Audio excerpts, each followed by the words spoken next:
Mga kasamahan, bilang katuwang sa paghubog po ng kinabukasan ng ating bansa, ako po ay kaisa sa misyon ng EDCOM 2. Ito ay hindi lamang isang komisyon. Nagsilbi rin silang ilaw sa madilim na krisis ng ating sistema ng edukasyon.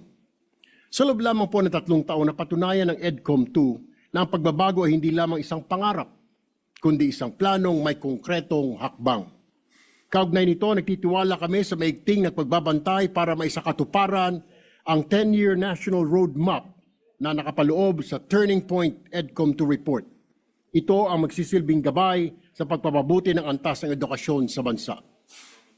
Tayo ay patuloy na umaasa sa mahusay na pamumuno ni Dr. Carol Marquis ng ating DepEd Secretary Sani Angara at sa suporta ng ating mga chairperson, Senator Bam Aquino, Senadora Loren Legarda at sa mga commissioners, Senator Win Gatchalian, Senator Joel Villanueva, gayon din sa patuloy na pagkakaisa ng lahat ng institusyon, mga guro, mga magulang, upang makapaghatid po ng kalidad na edukasyon sa ating mga mag-aaral. Maraming salamat po, Ginoong Pangulo.